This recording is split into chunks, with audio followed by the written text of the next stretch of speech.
वृंदावन को लागे वृंदावन को लागे वृंदावन को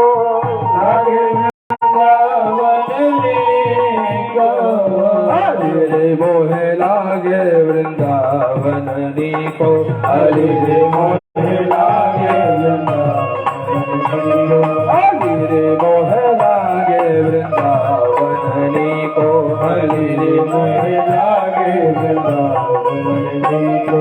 ऐसा घर घर तुलसी ठाकुर सेवा घर घर तुलसी ठाकुर सेवा घर घर तुलसी ठाकुर सेवा घर घर तुलसी ठाकुर सेवा घर घर तुलसी ठाकुर सेवा घर घर तुलसी ठाकुर सेवा दर्शन गोविंद जी को दर्शन गोविंद जी को हरि रे मोहे लागे वृंदावन को हरि रे मोहे लागे वृंदावन हरि रे मोहे लागे वृंदावन को हरि रे मोहे लागे वृंदावन को हरि रे मोहे लागे वृंदावन को अली मोहे लागे वृंदावन को। हाँ जो सखिया है वो कहते हैं कि अली मोहे लागे वृंदावन को। क्यों? वृंदावन बहुत प्रिय लगता है वैष्णवों को। हाँ वो गाते हैं ना, और वृंदावन जाने को जी चाहता है, राधे राधे गाने को जी चाहता है। अली जी मोहे लागे वृंदावन को। क्यों? क्योंकि घर घर तुलसी ठाकुर सेवा है ना, घर घर में तुलसी जी की ठाकुर जी की सेवा हो रही है। और दर्शन गोविंद जी को, हर घर में ठाकुर जी विद्यमान है वृंदावन के, हर घर में तुलसी महारानी विद्यमान है। वो देख है ना, घर घर में तुलसी ठाकुर जी की सेवा है और दर्शन गोविंद जी को। याद रखना यही वैष्णवों का धन है ना। वैष्णव और कोई संपत्ति धन चाहता नहीं है कि चाहता है। हाँ अगर ये होता तो काहे इतना खर्चा करते, माता जी जमा करती और 3 बटवन के बाद देवता अपन भजन करते। हाँ काहे इतना खर्चा, इसीलिए कि ये कमाई जो है यही साथ जाएगा है ना, और बाकी संसार का संसार में ही रह जाएगा। तो यहाँ पर यही बताते हैं श्रोतव्यः कीर्तितव्यश्च, है ना। भगवान की कथा पहले सुनिए और सुनने के बाद सुनाइए। और भगवान की लीलाओं का स्मरण करिए। कथा हम क्यों श्रवण करते हैं? भगवान की लीलाओं को सब जानने के लिए। जब भगवान की लीलाओं से कुछ शिक्षा ग्रहण करेंगे और हम अपने घर में भी तुलसी जी लगाएंगे, हम अपने घर में भी ठाकुर जी की सेवा करेंगे, हम जब स्वयं लेकर भगवान का नाम जपेंगे, अपना उद्धार अपने आप हो जाएगा। इसलिए कहते हैं भैया कि गुरु को होना बहुत जरूरी है ना। बिना गुरु के ज्ञान नहीं मिलता और बिना गुरु के मुक्ति नहीं मिलता, है ना। इसलिए गुरु भगवान का बहुत, यहाँ पर गुरुदेव भगवान का को धन्यवाद किया है परीक्षित जी ने। और एक कड़ी फिर गाते हैं, लिखन वाले तो हो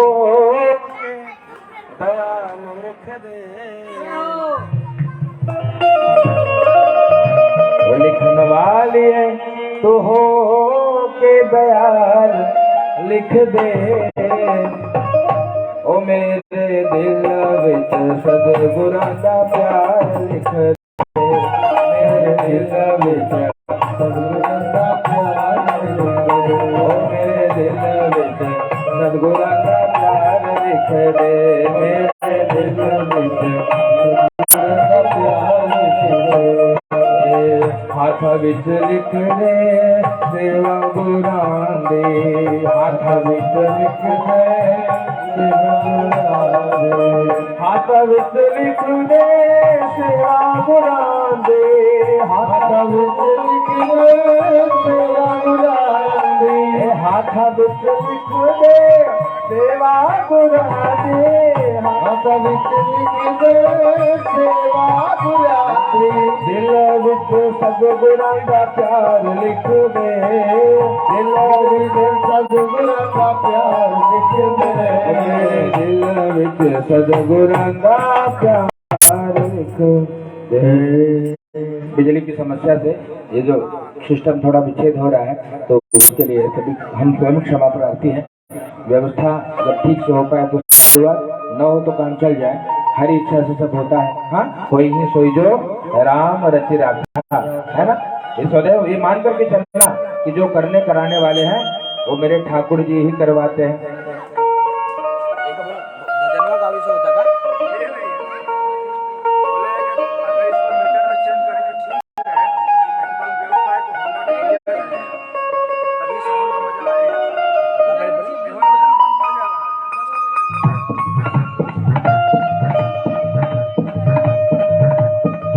जय जय श्री राधे।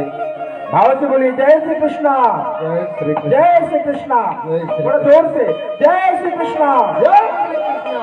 ये कन्हैया जी की लीला है भैया। हाँ, तो सतगुरु के चरणों में प्रेम हो गया तो वैसे ही भवसागर से पार हो जाओगे भैया।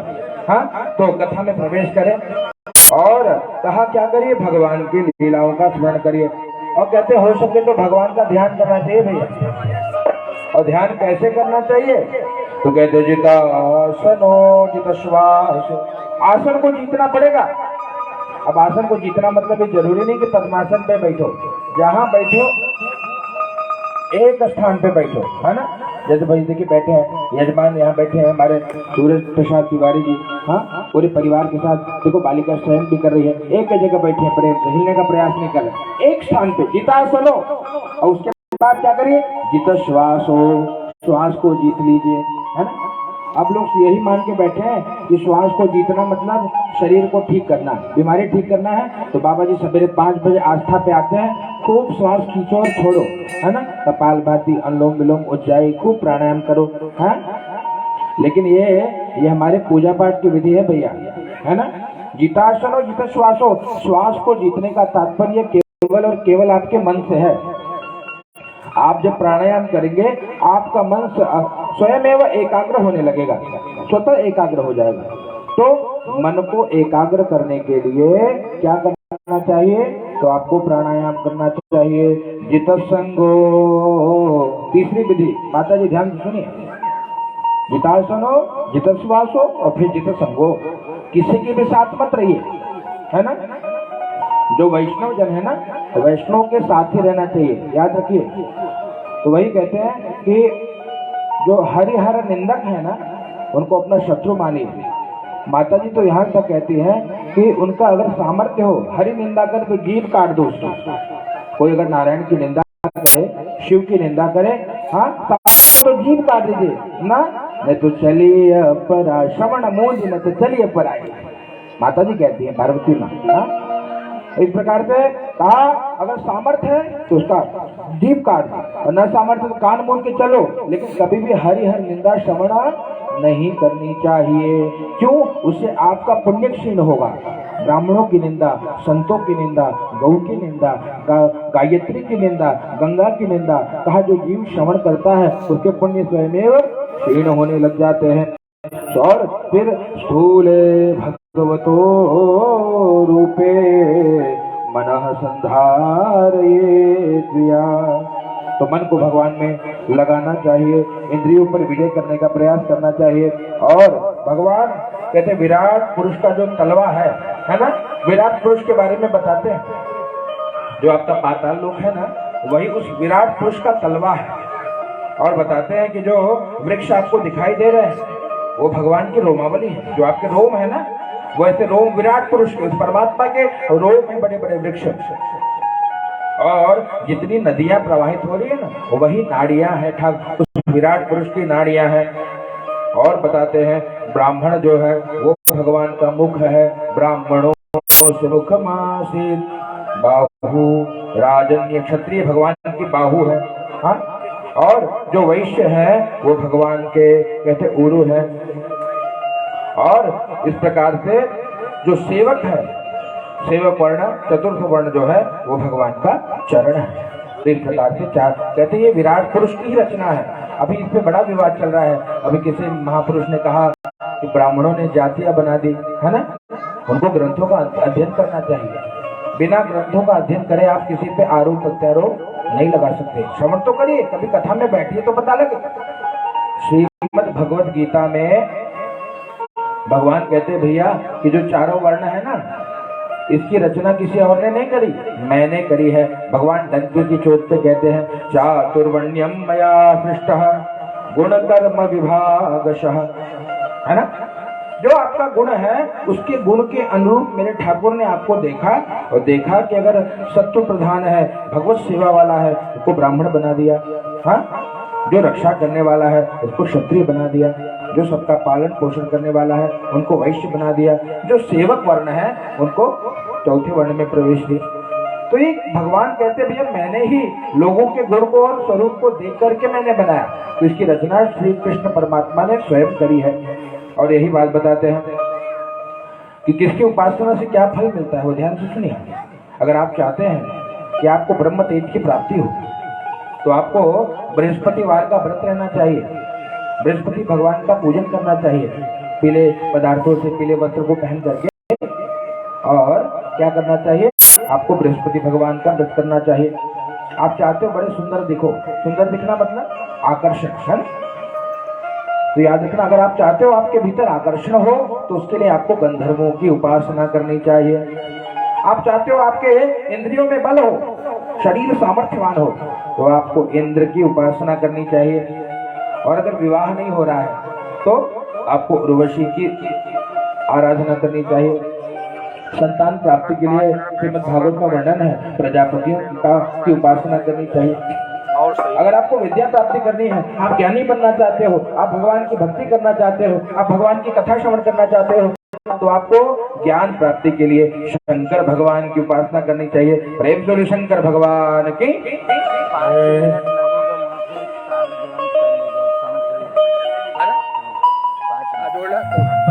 आशुतोष शशांक शेखर चंद्रमौलि चिदंबरा।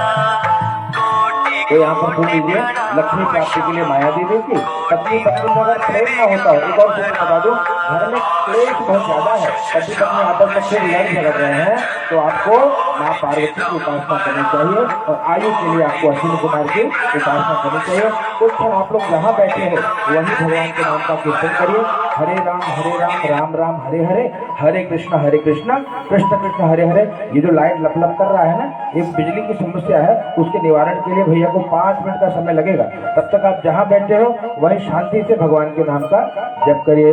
हरे राम राम राम हरे हरे, हरे कृष्णा कृष्णा कृष्णा हरे हरे। माइक लाओ, गुटका लाओ। मैंने बहन है